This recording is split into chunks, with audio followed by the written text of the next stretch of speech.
Dari mahasiswa itu dilihat dari itu, tapi di sana dilihat dari nilai examnya. Mulai menabung. Jangan beli geprek. Ini teman-teman gitu kan nggak beli makan duluan, nabungnya akhir. Seperti itu teman-teman. Kayaknya aku semakin tertarik kepingin ini. Ya udah, hostnya langsung pergi ya besok ya. Amin. Langsung. Nanti itu masuk lolos student exchange, jalur host jadi student exchange.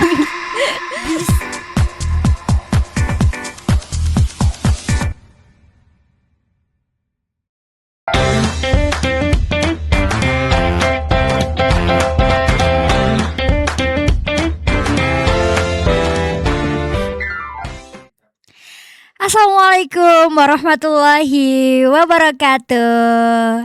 Halo semuanya, kembali lagi di podcast IQ Talk Hima Prodi Ilmu Al-Quran dan Tafsir. Ruang santai sekaligus bincang-bincang inspiratif bareng aku, Tabita Aisyah Anggraini. Nah, di episode kali ini kita kedatangan sosok yang luar biasa, yang pastinya bikin teman-teman kepo nih, khususnya teman-teman IAT di luar sana. Ya, IAT di luar sana. Nah, beliau ini salah satu mahasiswi berprestasi yang berhasil lolos program Student Exchange tahun 2023. Nah, hari ini kita bakal ngobrol santai bareng Kak Nurasita SAG atau yang akrab dipanggil dengan Kak Sita. Nah, jadi di sini kita bakal kupas tuntas mulai dari pengalaman Kak Sita ikut student exchange, informasi-informasi pendaftarannya, sampai pengalaman-pengalaman menarik yang didapat dari sana teman-teman. Nah, buat kalian teman-teman yang punya mimpi ingin ikut student exchange, nah episode kali ini tuh episode yang pas buat kalian tonton teman-teman. Nah, langsung saja tanpa lama-lama kita sambut narasumber kita hari ini, Kak Nurasita. Apa kabar? Halo Kak Vita, alhamdulillah luar biasa, Allahu Akbar. Masya Allah banget kan teman-teman kan. Langsung saja nih kita tanya. Jadi Kak, apa sih yang pertama kali Kak Sita tertarik atau motivasi Kak Sita ikut program Student Exchange? Oke, terima kasih ya Kak Vita. Tapi sebelum itu terima kasih banyak buat teman-teman IAT, untuk teman-teman HMP IAT juga semuanya yang sudah mengundang saya di sini ya untuk berbagi dan sharing tentang Student Exchange. Tentunya sangat exciting nih Kak Vita.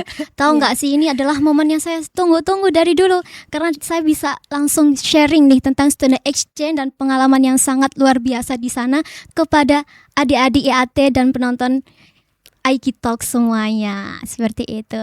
Oke, langsung ke pertanyaan pertama tadi ya Kak. Iya. Yang membuat saya tertarik ya. Tertarik, Betul. termotivasi. Jadi yang membuat saya tertarik itu adalah mungkin impian semua orang itu bisa ya, keluar negeri itu pasti ada. Ya enggak Kak Bita? Semua orang ingin bermimpi keluar negeri. Gitu.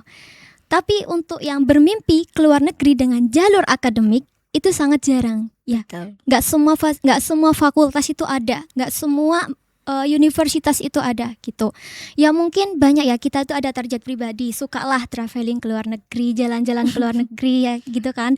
Tapi kalau kita langsung belajar disiplin ilmu yang kita tempuh ya di perkuliahan, apalagi lintas negara contohnya di Malaysia, kemudian kita juga bisa sharing budaya kita ke luar sana, kemudian kita bisa build connection internasional juga ke sana. Itu kan jarang-jarang ya Kak Bita ya. Gitu. Jadi kayak pengalaman yang benar-benar emas gitu. Jadi yang membuat saya benar-benar tertarik itu adalah karena saya pingin kuliah ke luar negeri jalur akademik gitu.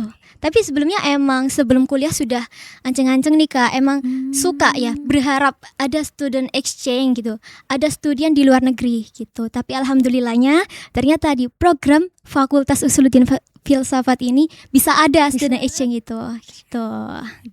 Alhamdulillah. Luar biasa, harusnya bangga ya. Jadi anak Usuluddin ini semuanya ada. Ya walaupun mendadak ya biasanya. Tapi udah maksudnya plus lah bintang 5 untuk Usuluddin. Bintang 5 untuk Usuluddin teman-teman. Menarik banget kan. Awal mulanya Kak Sita ini termotivasi ikut student exchange. Nah, ngomong-ngomong nih Kak soal prosesnya, boleh diceritain gak lebih jauh kayak informasi awal student exchange-nya bagaimana seperti itu? Oke, untuk informasi awal ya mungkin ya Kak.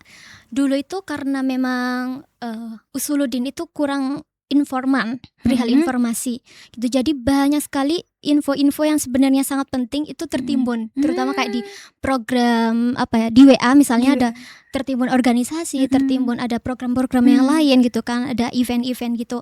Nah, sebelum saya untuk mengantisipasi ketertinggalan itu, karena memang keluar negeri itu adalah impian saya dari dulu. Saya japri nih, saya kan angkatan kedua ya Kak Bita. Angkatan kedua di tahun 2023-2024 gitu. Jadi sebelumnya itu ada di tahun 2022 sama 2023 itu ada yang exchange. Itu angkatan pertama gitu. Jadi saya tanya nih kepada kakak tingkat saya waktu itu. Tanya-tanya bahwa Kak, kalau misalnya ada program student exchange, langsung let me know ya. Langsung japri aku gitu. Karena aku gak mau ketinggalan banget nih gitu. Dan akhirnya alhamdulillah dulu gak ada IG FUF juga Kak. Dulu itu ada cuman gak yang seinforman seperti sekarang gitu ya. Jadi ketika sudah disebar nih, saya sudah disebar duluan lewat kakak tingkat saya waktu itu. Jadi ketika sudah disebar, saya sudah ready dengan persiapan-persiapan pemberkasannya seperti itu. Dan pemberkasannya nih, ini juga untuk teman-teman semuanya ya mungkin bisa menyiapkan, apalagi yang masih maba, yang masih semester 3 ya, masih banyak sekali kesempatannya ya. Teman-teman. Untuk yang pertama, persyaratannya yaitu harus IPK-nya minimal 3,30. 3,30. Ya. Tapi kayaknya anak FUF ini semuanya di atas 3,6 deh Kak. Semuanya bisa ini. Iya kan? Luar biasa sekali anak Usuluddin ini. Luar biasa. Iya, pasti bisa. Jadi IPK-nya 3,30. Kemudian dapat surat izin orang tua atau wali. Kemudian juga ada TOEFL, persyaratan bahasa asing, TOEFL atau TOEIC. Itu. Kemudian juga CV. Kemudian juga ada karya ilmiah populer tapi itu opsional, enggak wajib gitu. Jadi persyaratannya mencakup itu gitu. Kemudian terkait dengan alur pendaftarannya biasa kayak pendaftaran seleksi berkas biasa, kemudian ada pengumuman siapa yang lolos dan interview, kemudian setelah itu langsung pengumuman kelulusan, setelah itu langsung pembekalan. Jadi sesimpel itu sebenarnya, nggak terlalu ribet kok teman-teman. Siapin aja gitu. Kayak TOEFL-nya, kemudian IPK-nya dipertahankan, kemudian juga CV ya, mulai CV. Sekarang mulai bangun CV. Yeah. Berarti CV itu juga sangat dinilai ya Kak? Dinilai juga, jadi bahan pertimbangan. Apalagi nih teman-teman yang punya jalur personal branding bagus, itu nanti Fakultas Usuluddin itu langsung kayak ini lolos ini gitu. Karena saya pengalaman juga gitu. Jadi dilihat apa nama sosmed kamu gitu di TikTok sama di Instagram. Oh gitu. Jadi kayak ya udah langsung tanpa bertanya apa-apa, saya malah ditanya affiliate waktu itu. Jadi kayak ya Allah, ya udahlah, ini emang jalur preferred tersendiri kalau personal branding bagus gitu. Jalur influencer ya Kak. Bener, karena emang dibutuhin kan Kak sekarang itu. Misalnya biar kita tuh UINSA-nya bisa ke branding di luar sana. Iya sih, betul. Jadi Kak, ya itu sangat menguntungkan dan memberikan feedback yang sangat banyak bagi UINSA sendiri gitu.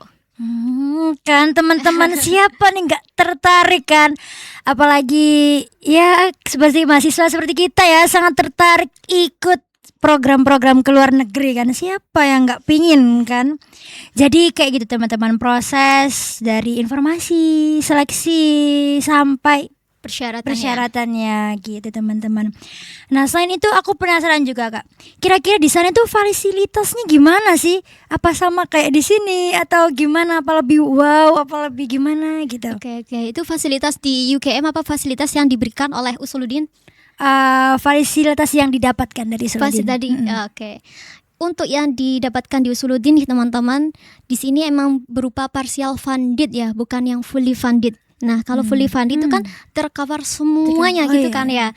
Nah tapi kalau di Usuluddin ini partial funded ya, jadi kayak setengah-setengah.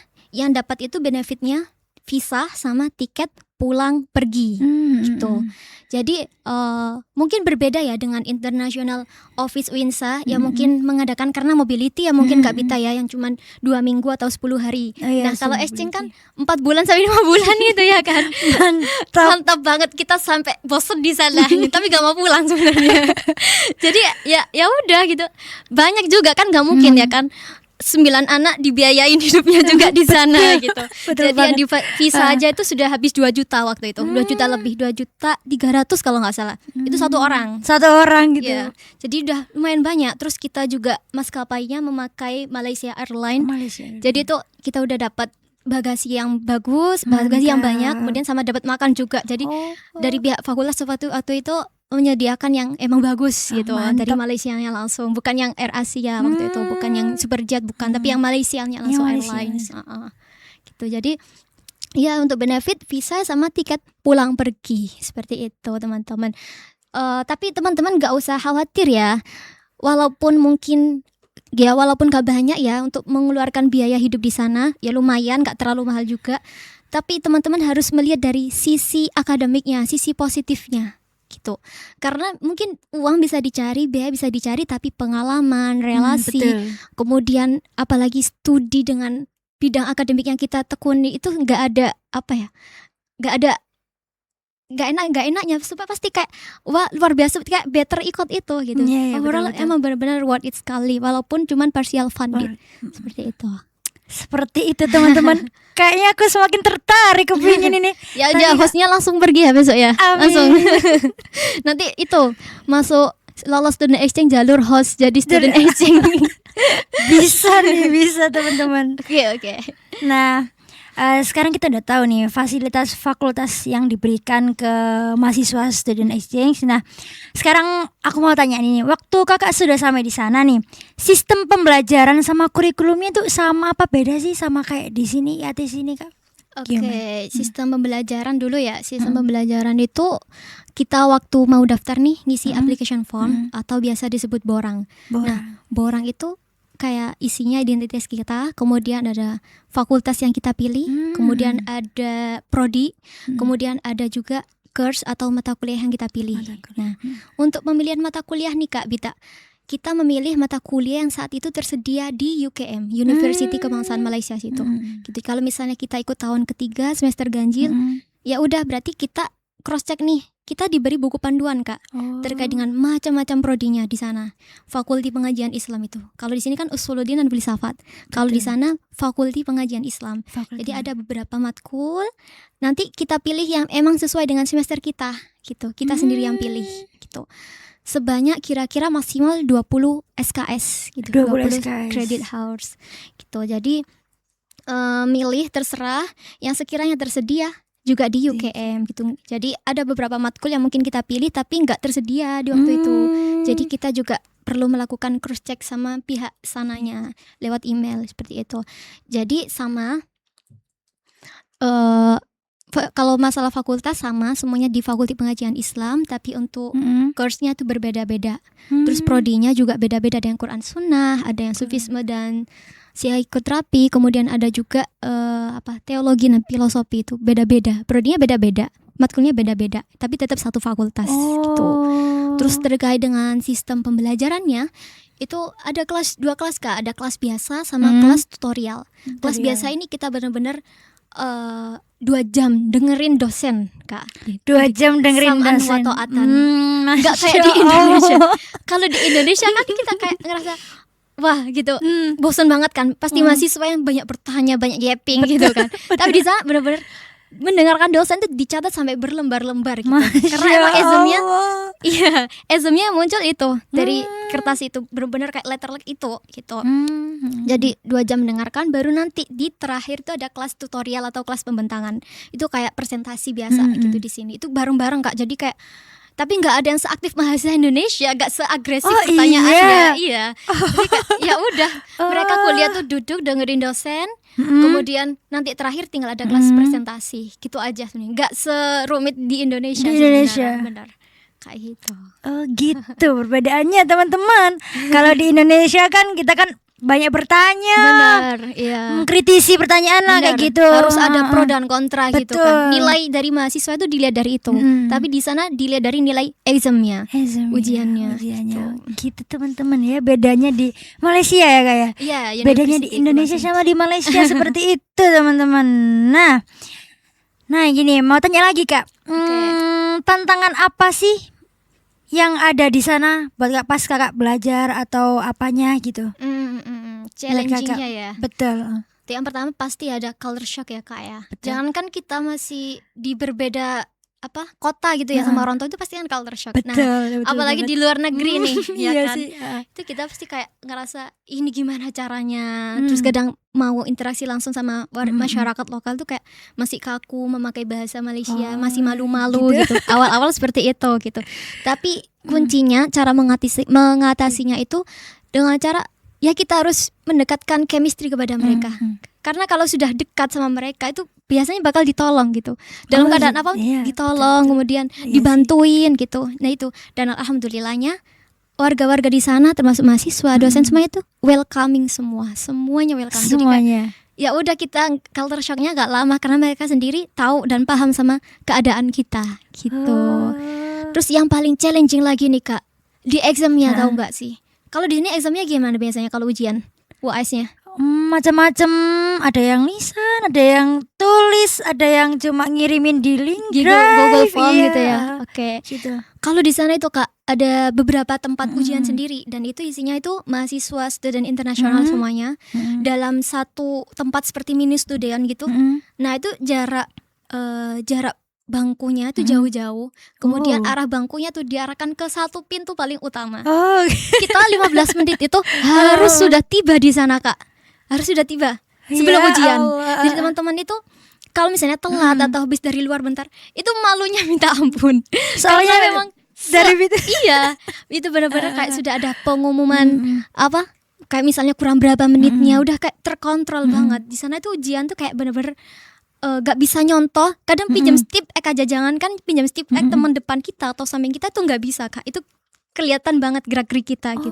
Di segala sisi itu banyak sekali penjaganya gitu. Dan itu nggak hanya FPI aja, nggak hanya fakultas kita aja, tapi semua fakultas gitu. Itu yang paling challenging sih ya.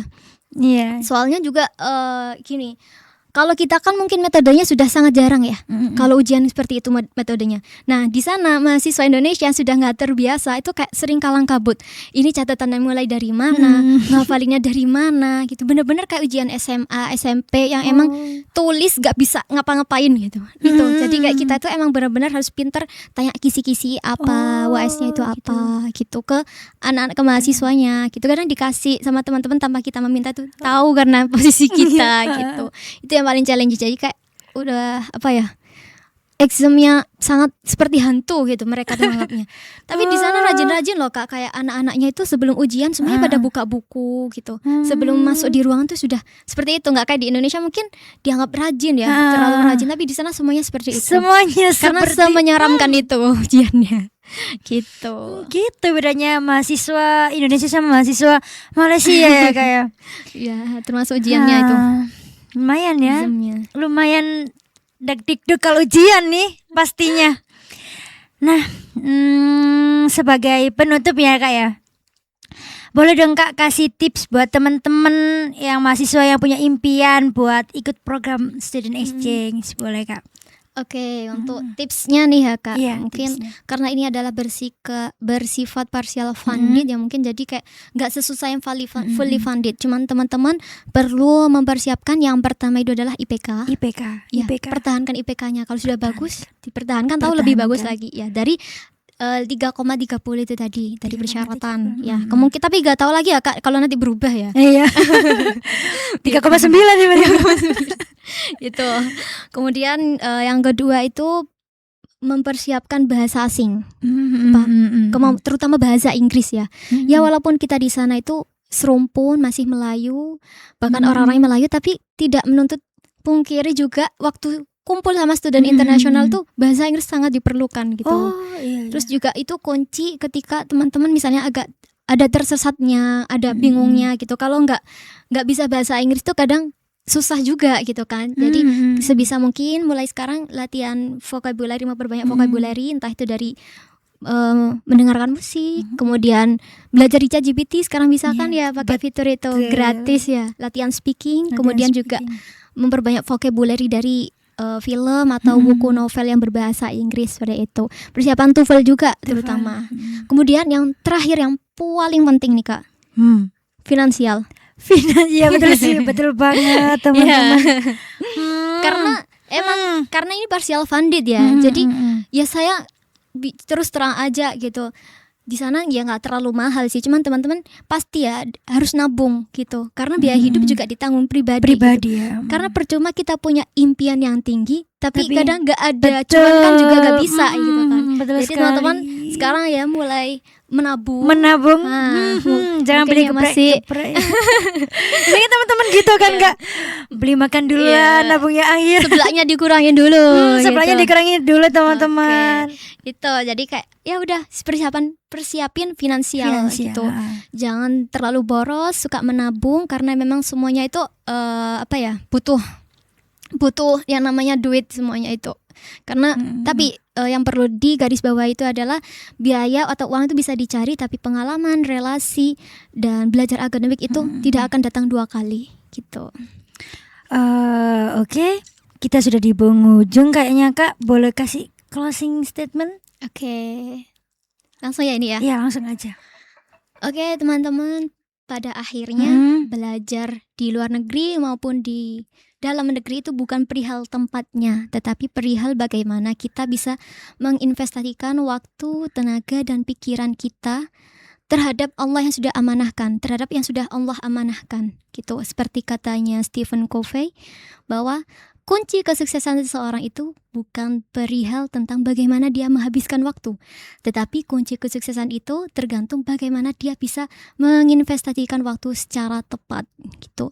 Jadi untuk yang masih ragu dengan mimpinya, untuk yang masih belum yakin kepada mimpinya, yakinlah bahwa innallaha da'iman yuhaqqiqul mustahilat bi thariqatil aktsari istihalah. Allah akan mewujudkan hal yang mustahil dengan cara yang lebih mustahil lagi. Jadi tetap sabar, tawakal, dan tetap berusaha. Seperti itu. Kan aku bilang apa tadi? Sangat Masya Allah kan narasumber kita. Ini hostnya juga sangat Masya Allah. Aku baru kenal, benar-benar udah kayak 10 tahun kenal. Iya, serius. Luar biasa orangnya gini. Kan Masya Allah kan. Nah, luar biasa sharing dari Kak Sita hari ini, banyak banget insight yang bisa kita ambil, mulai dari motivasi, tantangan, sampai pengalaman-pengalaman berharga waktu student exchange teman-teman. Nah, terima kasih banyak Kak Sita sudah menyempatkan hadir, meluangkan waktu di podcast iKitalk kita ini, Himapra di Ilmu Al-Quran dan Tafsir. Nah, terima kasih banyak. Sama-sama Kak, see you again. Yeah. Dan teman-teman jangan lupa persiapkan diri ya, karena memang student exchange tuh menurut saya sangat-sangat worth it gitu. Kan worth it kapan lagi. Nah, jangan lupa juga buat pendengar setia iKitalk ya, nantikan episode-episode menarik yang gak kalah menarik dari episode ini teman-teman, seperti itu.